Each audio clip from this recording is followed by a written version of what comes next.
Ron Van Dam, living proof that there is life after 40 for retired male strippers. Shake that thing, big dog, you still got it. You're listening to The Ron Van Dam Show on New England Broadcasting. Ron Van Dam is an experienced talk show host. Do not attempt to try this at home. Good morning, good afternoon, good evening, good night. It's the Ron Van Dam Show. Yeah, whatever. Hold on tight, things can get a bit weird, if you like that sort of thing.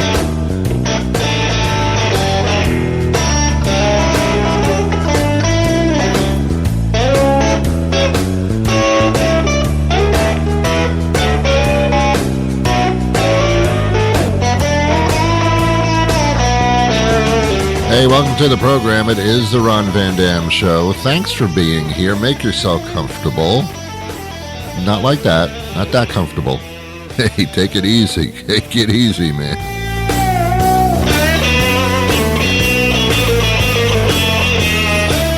Hey, it's a pleasure to be with you. Actually, the pleasure's all yours. So just sit down and enjoy. I'll be passing hors d'oeuvres around in a couple of minutes. You don't want to miss that.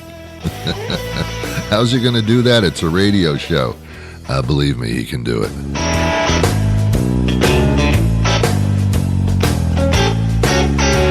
Okay. All right, fine, whatever. Well, I am Ron Van Dam. Nice to meet you. I enjoy long walks on the beach.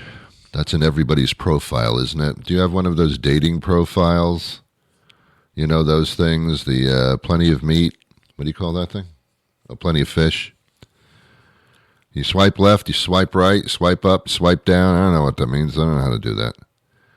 But in everybody's profile on all the dating sites, everybody, whether it be male or female or whatever other sexes are available now for your edification, everybody loves long walks on the beach. And you know what? I don't enjoy one. I wouldn't purposely put in my profile that, hi, I'm Ron Van Dam. I don't enjoy long walks on the beach. That's negative. You don't do that. But everybody enjoys long walks on the beach. I do not, and I don't think everybody does either. I don't even think Moses enjoyed long walks on the beach. He wore sandals. I don't think they had shoes back in the Moses days.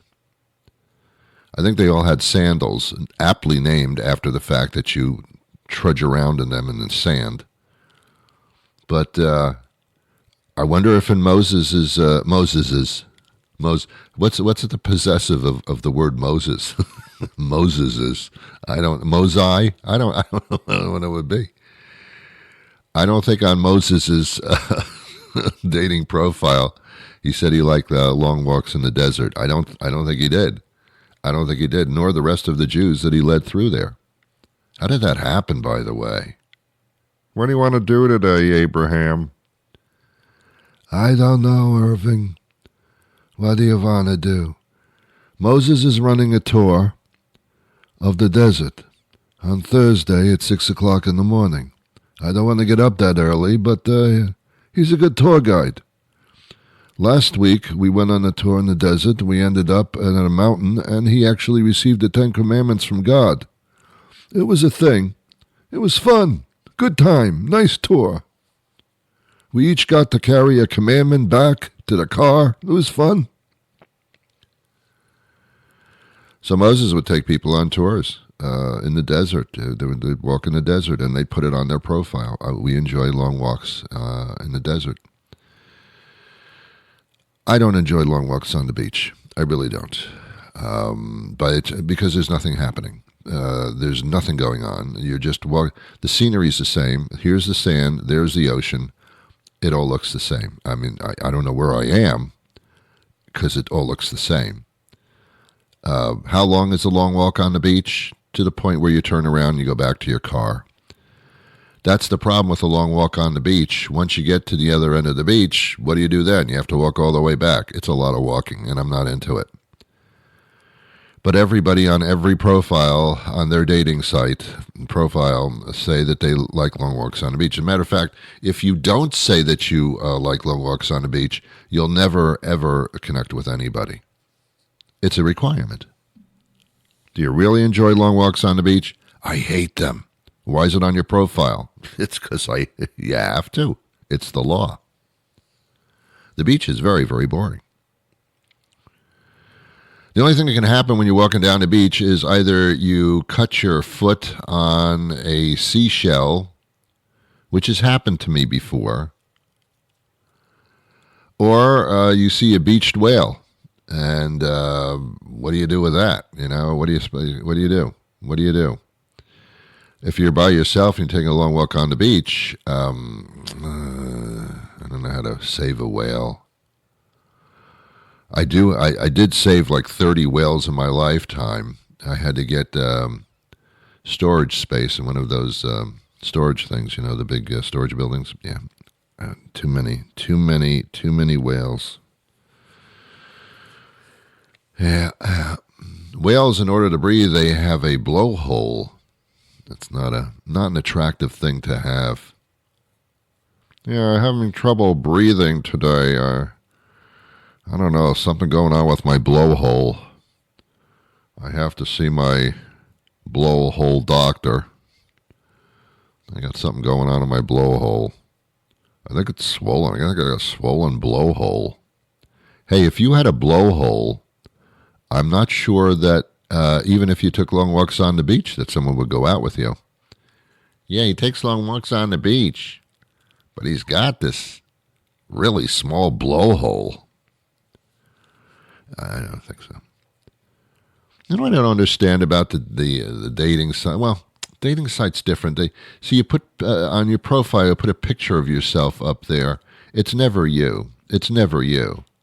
It's not necessarily other people, but it's you looking your very best, and you'll never look like that again ever in your entire life. It was a freak picture. Maybe it was touched up to the point where it doesn't even look like you anymore, but you use it on your profile because you don't think you can get past step one anyway. I have a picture of myself. It's beautiful. I take long walks on the beach. I don't understand why I'm not getting phone calls here. The strangest thing is that Facebook thing. You familiar with the Facebook thing? There's profile pictures. And by the way, every time you change your profile picture, word goes out to everybody. It's like, hey, Ron changed his profile picture on Facebook. Get out. Oh, my God. Oh my God. It's amazing. It's amazing. Some people don't have a profile picture. I think they're paranoid that someone would know what they look like. So they have that default thing, which is a cameo picture of nothing. Half looks like a cameo, half looks like a curvy fetus. I mean, I can't tell what it is, but there's no profile picture of them. There's just that thing that looks like if you don't have a picture, there's this thing. It's like a wavy line. I don't know what it is. I can't be friends with someone on Facebook. Well, that's the end of the sentence, actually. I can't be friends with somebody on Facebook who does not even have enough honesty to put a picture of themselves there. Be it as it may. Some people in their profile picture, they're actually doing something, like standing on the beach. What is it with this beach thing? Is it supposed to make us just love everybody? What a complete jerk this guy is. But in his profile picture, he's standing on the beach. I think it's pretty cool. What is this with people standing on the beach? And pictures of people standing on the beach on vacation, that's a big thing. Hey, I went on vacation and I stood on the beach. I have a picture of it. Really? How? That's a hard thing to achieve. Very impressive. Have other people ever stood on the beach? I believe they have. but not like I stood on the beach. Oh, boy. What a memory of being on the beach. I don't know. I'm not a beach guy. I don't like to walk on them. I mean, I'll go to the beach, but then I want to go home. I've had enough of the beach. There's nothing happening. You can always tell when somebody's lying about going to the beach. Huh, you went to the beach, huh? Yeah, I went to the beach. What'd you do? Well, I bought my beach chair. Those are the chairs that they're so low to the ground you can't get out of them. I brought one of those. I found a big shade tree on the beach, and I sat under that, and it was very, very relaxed. Wait a minute. There are no trees on the beach. I didn't mean a tree. I meant a. Oh God, you got me. You liar. You said you were at the beach to make you look good. You liar. Change that profile picture of you standing on the beach. I don't believe it. It's crazy. You know, it's fun. When we go to the beach, what's the first thing we do? I want to get a drink. I want to have a drink on the beach, an alcoholic beverage. That would be heaven. Drinking an alcoholic beverage on the beach. What kind of life do you have? An alcoholic beverage anywhere is good enough for me. I don't need to be on the beach to have its ultimate effect. It's ridiculous. There's actually a drink called Sex on the Beach. Nice concept, but we'll have to keep it down to a drink. I had sex on the beach last week. Really? Who was she? No, the drink. Oh. I wouldn't want to have sex on the beach. You get sand in all those little crevices, you know.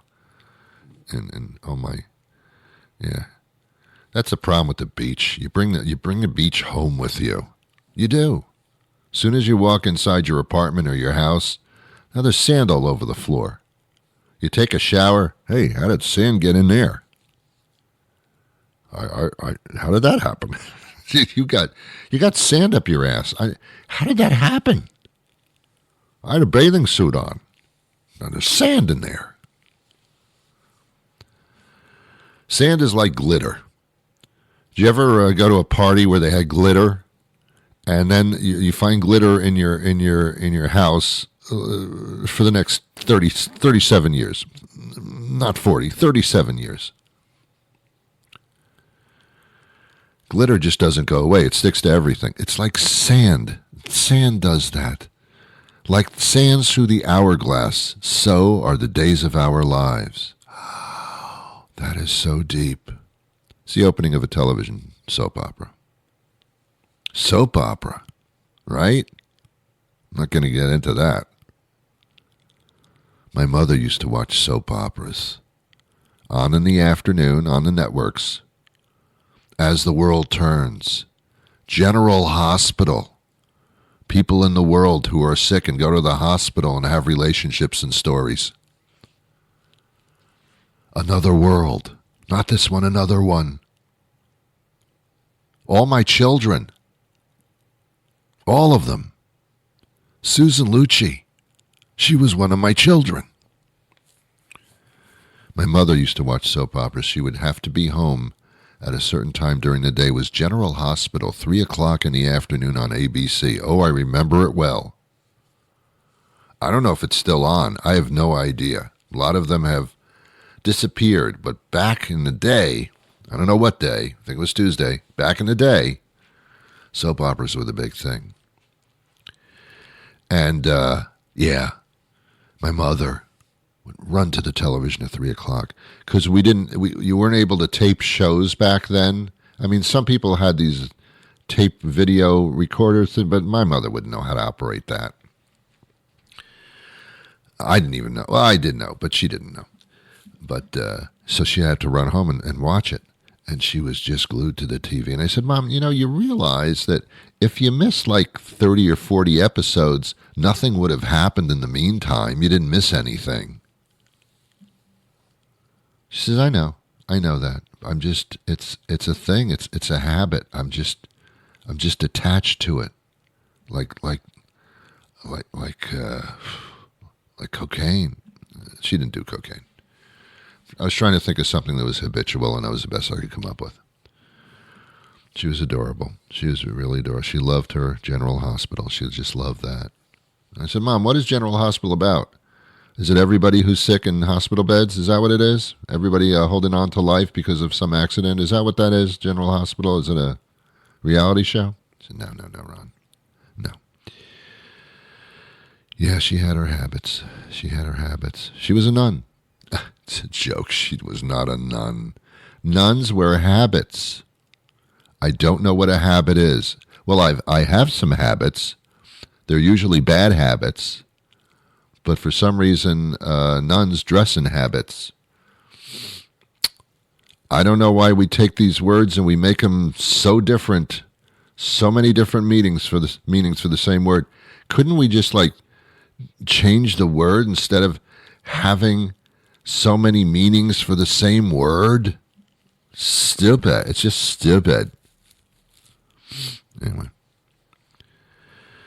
I have a guest coming up a little bit later in the program, not too far from now. I speak to the P.E.T.A people. Those are the people that make those little Greek breads. No. P.E.T.A stands for the thing. It's the initials. It's the cruelty to animal thing. The Don't Be Cruel to Animal organization. The D.B.C.T.A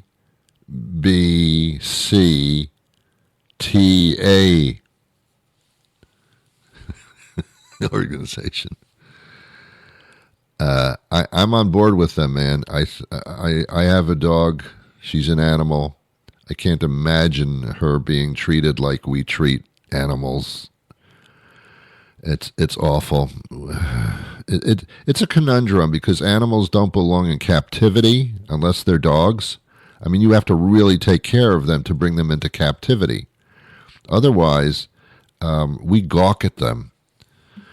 I like to go to the zoo. It's a nice afternoon. At least it's not a walk on the beach.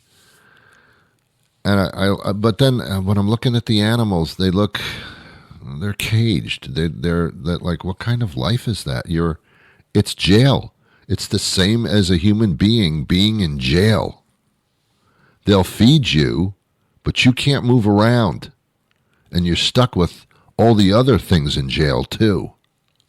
You're stuck in this confined area and you can't leave. You can't go home. That's what it is to me, these zoos. Now they have the zoos where they put the animals in natural habitats. That's like living your entire life in your backyard. You can't leave. You're in your backyard for the rest of your life. Sure, you're protected from predators and things that want to kill you, but all you're doing is just walking back and forth all day. It's just, what are you going to do this afternoon, Bob? I'm going to go in my backyard. It's fenced in. Just going to walk back and forth. Maybe I'll walk back. Then I got to go forth and then back. Just back and forth. I'm going to mix it up and I'm going to go forth and back today. I figured it out. I'll do that for a couple hours and then I'll nap for like 17 hours because there's nothing really to do. I can't hunt. I can't scavenge. I can't walk around. Can't take a walk on the beach. I'm just stuck in my backyard for the rest of my life. Sure, they feed me, but it's about it. It's just cruel. And then humans do experiments. What if someone did an experiment on you? Would you like to see your dog, your precious dog, being experimented upon? Opened up and experimented and fed all kinds of things that could be fatal to them and give them pain. Would you let them do that to your dog? No way. We do this to animals. And it's disgusting. I try not to go to the zoo, to be honest with you. I just try not to. And when I go to the zoo, the few times that I have, and I look at these animals, then they're looking at me. They don't seem happy. They don't seem happy. And of course they're not. I'm just gawking at them. Hey, look, kids, it's a lion. Wow. Let's gawk at it. What if they took you and put you in jail, and then they had the general public, all right, we want to show you what prisoners look like. Come on over here. Don't get too close to the bars now. These are human beings, and they've done something bad. Wow, look at the one with the beard hairs. What a mean-looking thing it is. Wow. I'm glad that's not let loose. Oh my God. It's awful. It's just awful. So we have the PETA people who point out that the reason that these animals are caged and gawked at and experimented upon is us. It's us. It's the general public that say, okay, fine. I went to Seaworld. No, I didn't go to Seaworld. I have been to Seaworld. This was like decades ago when nobody was really bitching about it too much. But I did go to an aquarium in Groton. Not Groton. It's in Mystic, Connecticut. Nice aquarium. But I looked into these fish, and they were like stuck in this small area that they just swam in circles all day. This is their entire life. And people were like pointing them out. Oh, look, oh, look, oh, look, oh, look. I don't know. Makes me uncomfortable. These are living things. They're living, breathing things. I mean, I'll smash the hell out of a mosquito. They're out to give me disease and to draw blood. But this is what they do. They were created to do that. I mean, I don't know if you believe in God or not, but some reason we exist and all these other things do too. Why are we so special? These things are all living things, just like we are. We're lucky to be humans. Sometimes. Anyway, okay, my guest is going to join us momentarily, but first, there's this. Ain't always easy these days to know what to give your kids for snacks. Sugary this, high fructosey that. Heck, even the stuff they call natural ain't always natural. But there's one snack when your kids ask for it, you know exactly what you're giving them. I want piggy parts. I want piggy parts. Professor Parker's preserved piggy parts are 100% all-natural salt-preserved pig parts. What parts, you ask? Well, some folks would call them scraps or ears or hoofs, but kids just call them delicious. And with their stiff, leathery texture, one Professor Parker's preserved piggy part will last a kid all afternoon. That's what we call value. So stock up now for school. You'll find them at the end of the pet food aisle in original, barbecue, or vinegar, garlic, teriyaki, onion, habanero, pineapple flavor. Give them a try and you'll see why kids say, That's some good piggies. Professor Parker's preserved piggy parts. Melanie Johnson joins us now. She's Senior Manager of PETA's Animals and Entertainment Division, which is something that we've been wondering about for a long time, why animals are used for entertainment. Very successful PETA has been in the performing bears, and very successful in the circuses using animals to perform. There's another component that we don't think about that's still kind of active, and that's when you go to the aquarium or to Seaworld, for example. I mean, we're in the same situation there a little bit, aren't we? Yeah, exactly. And especially during the summer, it's a busy time for travel. So now is a really good time to talk about why people shouldn't go to SeaWorld. at SeaWorld's facilities.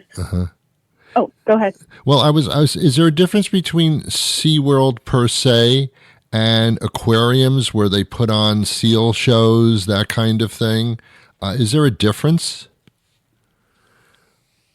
SeaWorld has cetaceans, which are dolphins, whales, and orcas. And those animals suffer, especially in captivity.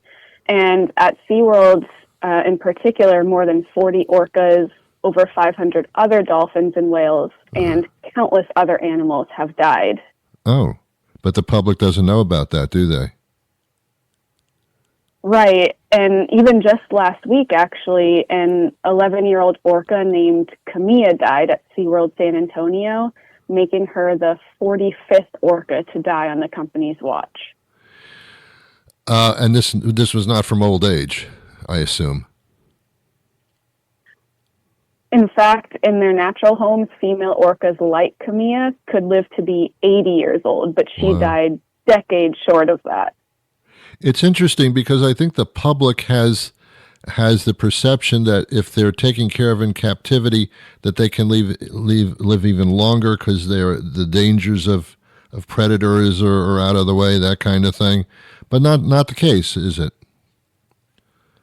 No, it's not. And yeah, a lot of people do think that, but in marine parks like SeaWorld, dolphins, orcas, and whales live far short of their natural life expectancies.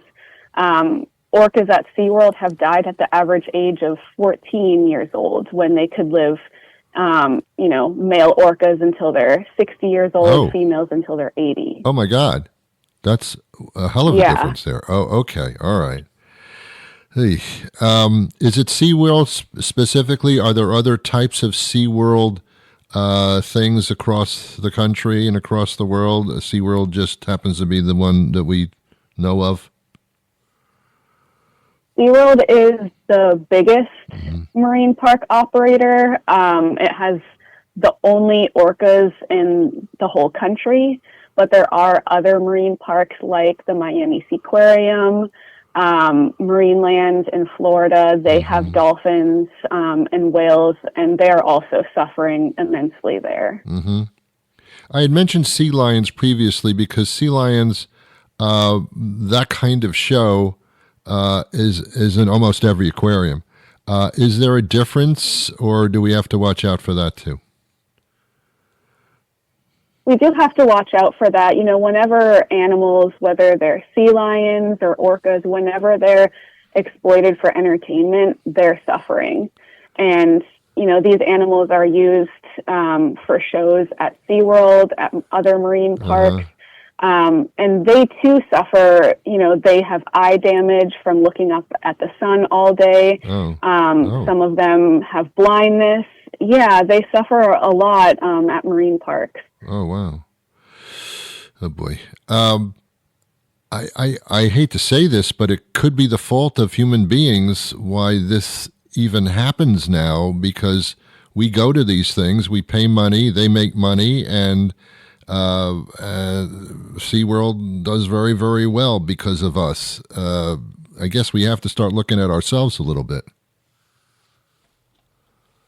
Exactly. You know, these animals would not be in these tiny concrete tanks. They wouldn't be forced to perform day in and day out and die, you know, prematurely if it weren't for humans and our greed. Yeah. It's so weird because it looks like the animals are really happy and enjoy entertaining us. That's what it looks like. It does look like that, especially, you know, the dolphins. It looks like they're smiling, but that is definitely not the case. Dolphins at SeaWorld are confined with other animals who they don't get along with, so they attack each other out of frustration. They rake each other, which is like they'll scrape their teeth along other dolphins, and so they have these long rake marks all over their bodies. And then they too, just like orcas, they die far short of their natural life expectancies. Wow. It has in my notes here that Corky was an orca. I don't know where that stands now, but there's a story there too, I understand. Yeah, Corky has quite a story. So let me just fill you in a little bit on her background. Uh-huh. Corky is one of the orcas imprisoned at Seaworld. She's actually the longest held captive orca in the world. She has been in captivity for over 55 years.